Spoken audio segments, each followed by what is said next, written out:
Bonjour, Eric Gibaud, ericgibaud.com, et aujourd'hui je vais te parler de pourquoi je pense que photographie plus réseaux sociaux c'est égal à bombe psychologique. Allez, c'est parti!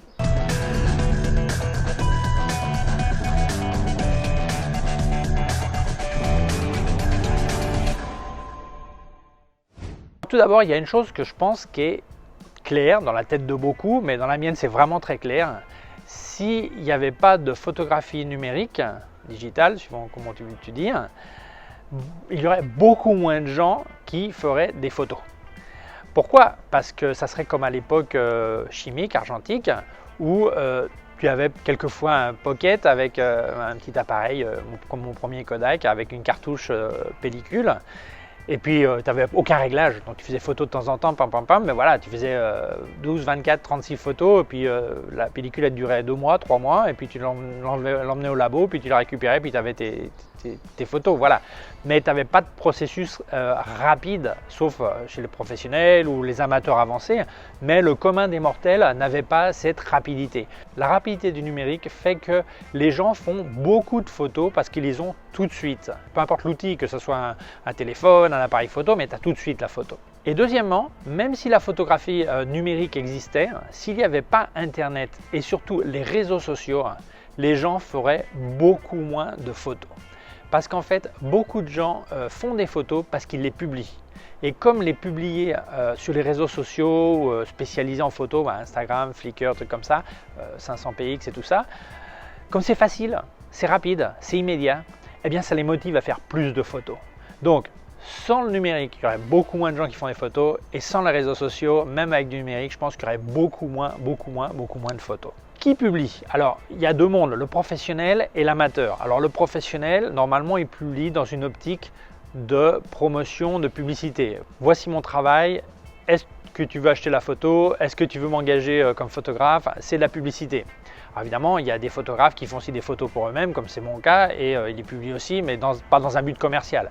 Mais dans ce cas-là, il a une attitude d'amateur au moment où il fait ses photos. Donc, ça ne veut pas dire qu'il les fasse bien ou mal. Là, je ne parle pas de bonnes photos, mauvaises photos. Je parle de but commercial ou non but commercial. Donc, on va laisser de côté l'utilisation professionnelle d'Internet et des réseaux sociaux, et on va se centrer sur ceux qui publient des photos sans but commercial. Réellement, tu te rends compte qu'il y a deux buts. Alors, il y a ceux qui publient pour exposer.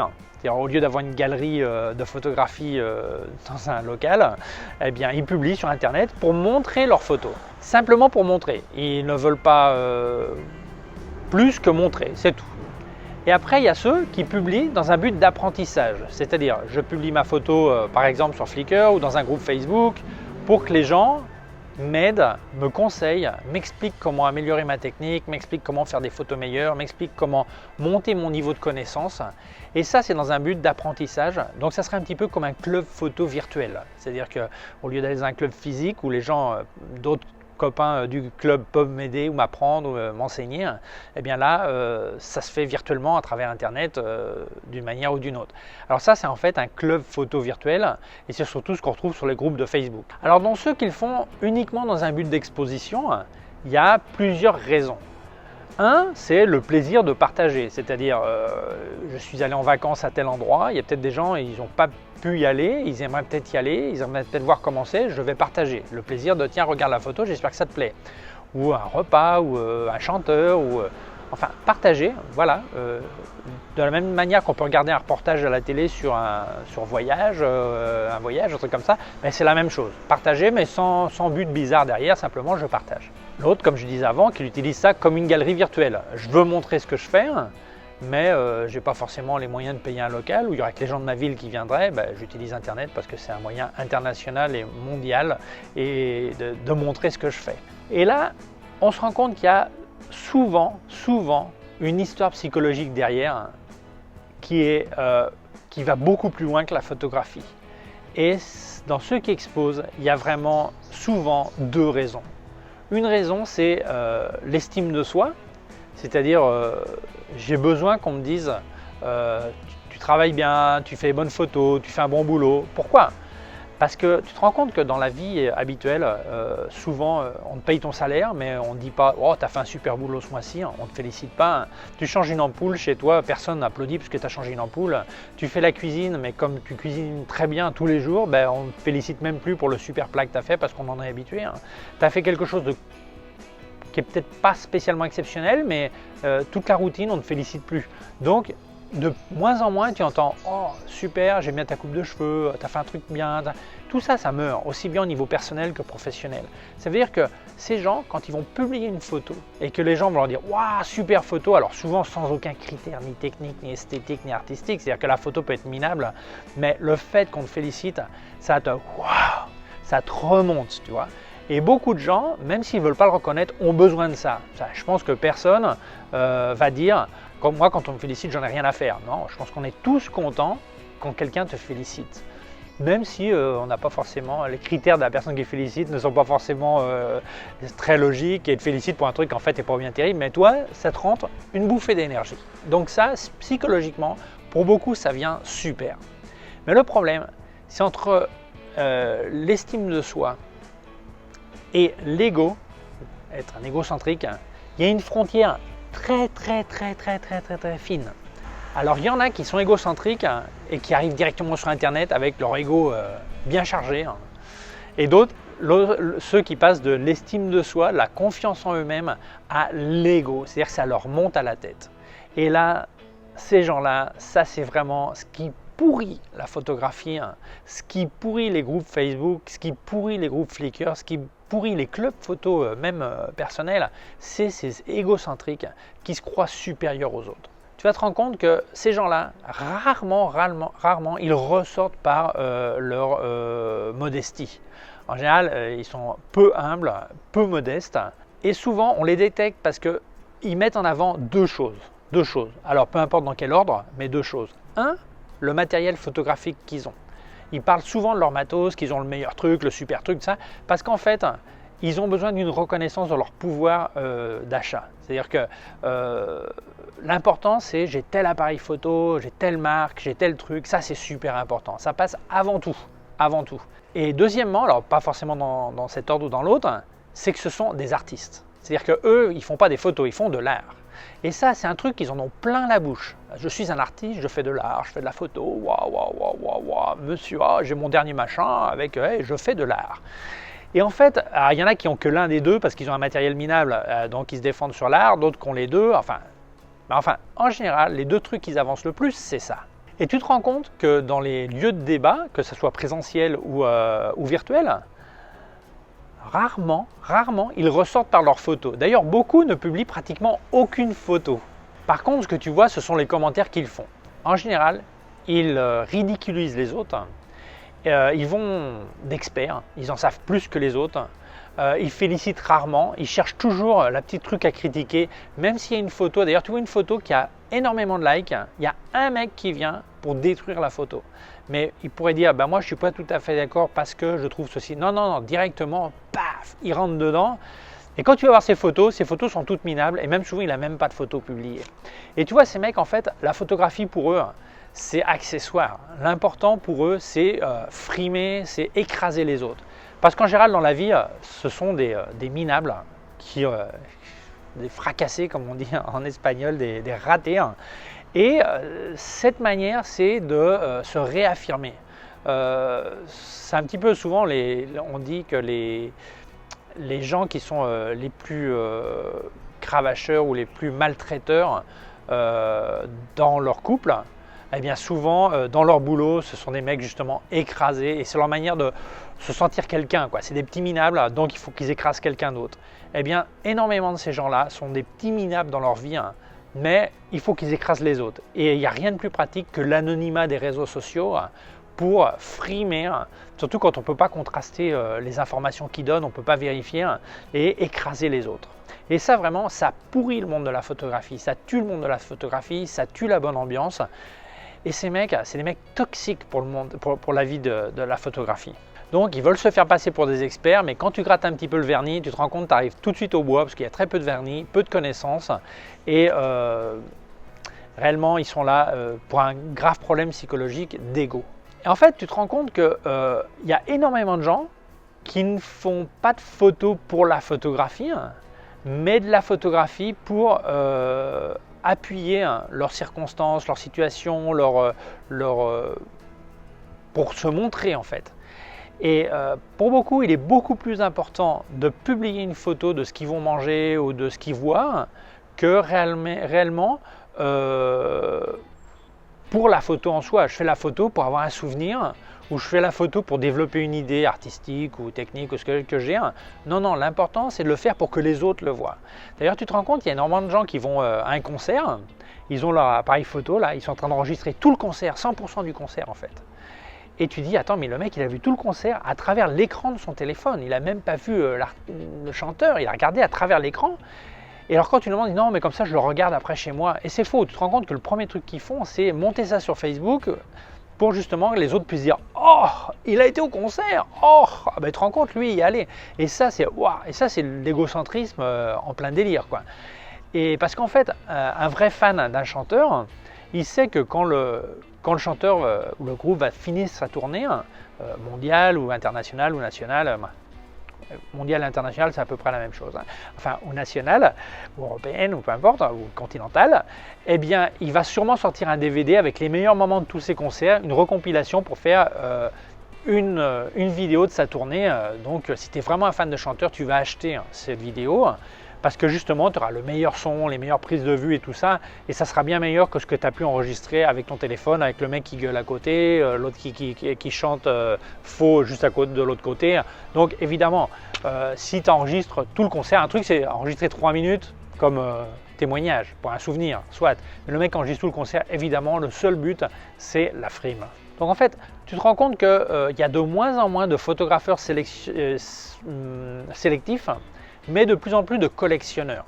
Tu te rends compte qu'il y a plein de mecs, l'important c'est le nombre de photos. Je fais plein de photos de ceci, ça. Chaque week-end, j'ai un rendez-vous avec une fille pour lui faire des photos. Alors c'est tous les week-ends une fille différente, mais ils font toujours la même photo, toujours la même situation de lumière, toujours le même fond, le même look, la même retouche, le même processus, comme on dit. Et en fait, ces mecs, ce sont des collectionneurs. Parce que je peux comprendre qu'un photographe professionnel garde le même style parce que c'est ce qui lui fait gagner de l'argent. Les gens viennent le voir pour ce style.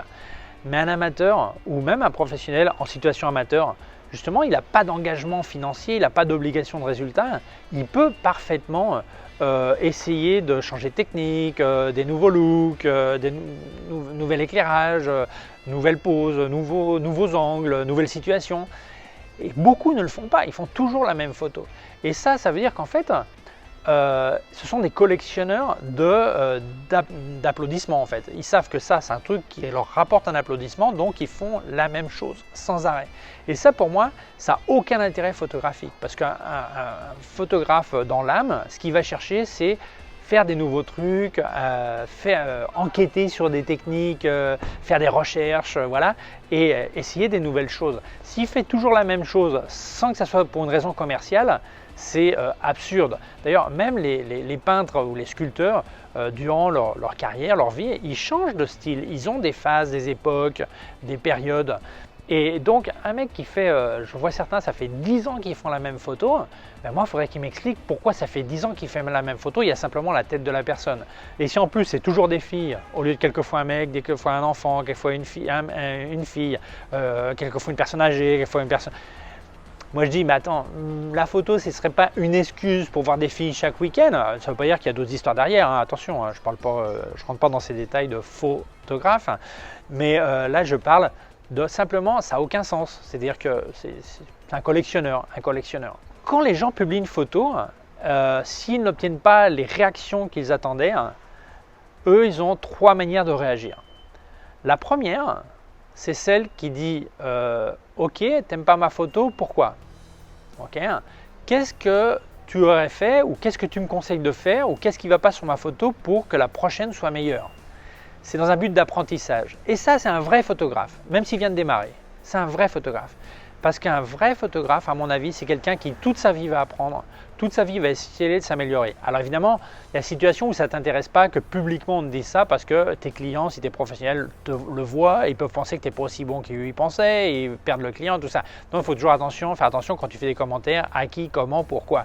Mais il y a des endroits qui sont prévus pour ça, tu reçois des commentaires. Ou par privé, tu peux recevoir un commentaire. Alors tu n'es pas obligé de suivre ce qu'on te dit parce que tu as quand même le droit d'avoir ton opinion et tu as raison d'avoir fait une photo d'une manière ou d'une autre. Mais l'attitude, c'est, alors qu'est-ce qu'il dit? Alors même si tu ne veux pas forcément le reconnaître, tu vas écouter quand même, voir comment tu peux t'améliorer. Et ça, c'est une attitude de photographe, c'est une attitude d'apprentissage constant jusqu'au jour où tu vas mourir. Après, tu as ceux qui, alors c'est le club des égocentriques, hein, qui vont te dire, ah ouais, mais attention, ça c'est de l'art. L'art, ça ne se juge pas, ça plaît ou ça plaît pas. Moi, je suis un artiste. Qui es-tu toi pour juger mon art? Et toutes ces conneries qu'on entend en longueur de journée, et finalement, rapidement, elle t'explique que c'est ta faute parce que tu ne comprends pas l'art. Voilà, donc c'est pas que la photo ne te plaît pas, c'est que tu n'es pas préparé pour qu'elle te plaise. Voilà, basiquement, tu vois. Alors ça, c'est la grosse excuse d'égocentrique qui se croit supérieur aux autres, mais dans le fond, il sait qu'il ne tient pas la route. Et puis, c'est sa manière d'écraser les autres et de frimer. Et ça, malheureusement, on en voit énormément tous les jours. Et puis après, tu as la troisième catégorie, c'est j'ai pas obtenu les réactions que je voulais, ma photo ne plaît pas. Évidemment, ce n'est pas un problème de ma part, c'est mon matériel. Donc, on va courir changer le matériel. Et alors ça, c'est ce qui fait le gagne-pain de tous les fabricants d'appareils photo. Que toi tu penses que ta photo n'est pas bonne parce que ton matériel n'est pas OK pour ce que tu veux faire. Alors c'est vrai qu'il y a des situations où par exemple tu fais de la photo en très basse lumière et puis ton autofocus ne marche pas et puis tu sais il n'y a pas assez de lumière pour pouvoir même mise au point en manuel, évidemment là ton matériel est peut-être trop court. Ou tu veux faire de la photo telle situation et ton appareil photo ne te le permet pas, évidemment c'est logique que tu achètes autre chose. Mais la réalité c'est quoi? C'est qu'un vrai photographe, il est capable de faire une bonne photo avec n'importe quel appareil photo. Que ce soit un téléphone, que ce soit un sténopé, que ce soit un appareil moyen format, un full frame, un APS-C, un micro 4 tiers, il est capable de faire une excellente photo avec n'importe quel appareil. Mais ça ne veut pas dire qu'il peut faire n'importe quelle photo avec n'importe quel appareil. Évidemment, il y a des limites techniques de chaque appareil qui peut faire que tu ne vas pas faire un match de foot avec une sténopé parce qu'évidemment, ça va être tout bouger, évidemment. Mais peut-être que tu vas faire une photo d'un match de foot avec ton idée en prenant en compte les limites d'une sténopée. Alors ça va avec un petit trou là, tu vois, tu mets un film derrière et puis il faut peut-être exposer à 5 minutes pour que tu arrives à voir quelque chose, mais tu vas avoir une idée avec par exemple les cages des buts et puis tu auras les joueurs qui seront tout flous, mais tu vas faire un truc qui peut être une super photo. Mais pourquoi? Parce que tu connais ton matériel. Et comme tu connais ton matériel, tu vas être créatif dans le cadre des limites de ton appareil. Et tu vas faire des trucs souvent bien supérieurs à ce que tu ferais avec un appareil bien meilleur. Mais comme les gens souvent ne veulent pas s'en rendre compte, ils pensent que le matos c'est pas bon, il faut changer le matos. Et ça, c'est ce qui fait bouffer les fabricants d'appareils photo. Et c'est ce qui fait que souvent, quand tu vas t'armer, te surarmer, et tes photos vont pas s'améliorer, parce que la photo c'est toi qui l'as fait et pas l'appareil, eh bien tu passeras au club des égocentriques, et le premier truc que tu diras c'est le matériel que tu as.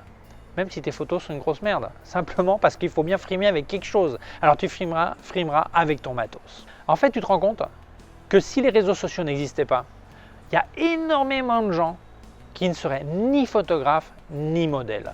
La seule raison pour laquelle ils font des photos ou posent pour des photos, c'est parce qu'ils peuvent les publier sur les réseaux sociaux et recevoir des applaudissements. Ou pour développer encore plus leur égocentrisme, ou pour leur estime de soi remonter, se donner une bouffée d'énergie. Moi je pense que ce qui est important, c'est que tu fasses les photos d'abord pour toi. Comme on faisait autrefois, on faisait les photos, on avait un petit album et on regardait les photos qu'on avait fait. Mais maintenant, les gens ne regardent plus les photos qu'ils ont fait. Ils en font tellement, qu'ils se souviennent même plus des photos qu'ils ont fait. D'ailleurs, même moi, quelquefois, quand Facebook me dit il y a 1 an, il y a 2 ans, tu avais fait cette photo, je regarde la photo et je dis oh, je m'en souvenais même plus. Évidemment, professionnellement, je fais beaucoup de photos. Mais même comme des photos amateurs, quelquefois j'oublie parce qu'on fait des tonnes de photos.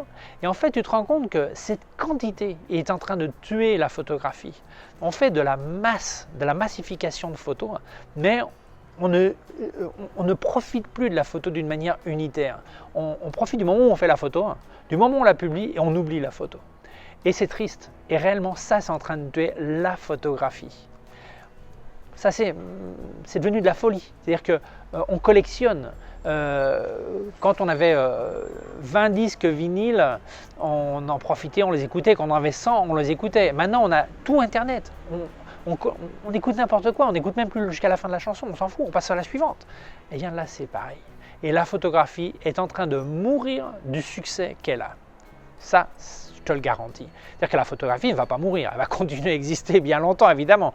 Mais la photographie comme concept, je ne parle même pas d'art, comme concept de je fais une photo et je la regarderai comme souvenir ou je l'accrocherai au mur pour des raisons artistiques ou de souvenirs n'importe quoi, ça c'est en train de mourir.